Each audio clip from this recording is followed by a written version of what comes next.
Lorsque vous venez aux États-Unis, on vous recommande souvent d'aller dans les outlets, donc les fameux magasins d'usine. Personnellement, je vous recommanderais plutôt d'aller dans des magasins spécialisés. Il en existe plusieurs. Il y a par exemple TJ Maxx, Marshalls, Ross. Une des enseignes que j'aime bien et aujourd'hui je vais vous y emmener, c'est Burlington. Ce sont clairement des magasins qui font du déstockage. Alors parfois ils peuvent avoir des collections qui sont réalisées juste pour eux, mais en général ils vous vendent les fins de stock, invendus et autres, et les prix sont plus que bons. Et on parle ici pas que, mais de grandes marques souvent. Alors en plus actuellement c'est la rentrée et en cette occasion il n'y a pas de taxes. Alors les taxes ici sont bien moins élevées que celles que vous connaissez, c'est pas une TVA à 21,6%, on est plutôt à 7%. Mais quand même 7% de moins c'est toujours bien, puisque aux États-Unis les prix sur les étiquettes sont affichés hors taxe pour les consommateurs. Alors les exemples vont être nombreux, mais je vais vous montrer par exemple ici. Hop, on a un t-shirt Aéropostale. Là par exemple on est sur du Lee Cooper. Vous voyez, on était déjà sur un prix de départ à 6,99 et maintenant on est carrément à 4,99. Là vous avez un polo de la marque US Polo à 15 $ également. C'est brodé, c'est pas mal. Vous trouverez tout, même des accessoires, des chaussettes, des ceintures, des casquettes. Vous voyez, vous avez 8 paires par exemple de chaussettes Puma pour 10 $. Là vous avez un jean Levi's, alors c'est pas un 501, c'est 559, enfin ça se trouve du 501. Hop, 24,99. Puis ce que j'apprécie particulièrement, c'est qu'ici on va trouver bien entendu la taille, mais on va trouver la longueur de jambe également en inch, en pouces. Donc on peut carrément choisir le pantalon à la bonne taille.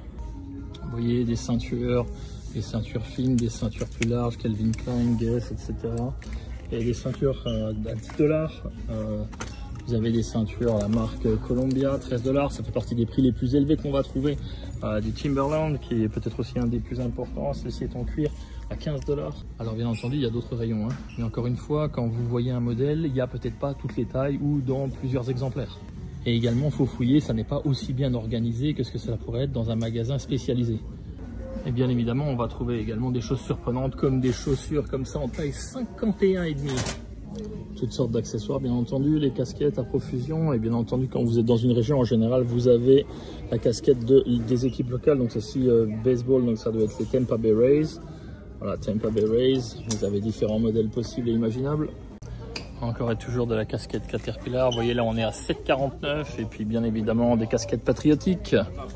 Et puis malgré le fait que nous soyons en Floride, vous pourrez trouver même des vestes qui sont à 40, 50, 60 $ maximum. Par exemple même une doudoune de la NASA ici qui est au prix de 40 $. On trouvera même des parfums. Azzaro pour hommes, bon je sais pas, à 35 $, je ne sais que je ne connais pas le prix normal, mais parfois c'est intéressant, d'autres moins. Mais parfum CRC, Ronaldo, là je sais pas ce que ça vaut, 20 $. Je connais pas le prix public. Et malgré le fait qu'il s'agisse d'un magasin de déstockage, on trouve quand même au sein de la surface de vente une section avec des bonnes affaires. On va même trouver de tout, de l'enfant, de l'homme, de la femme. Vous voyez, après les prix deviennent carrément ridicules, même sur des produits de marque.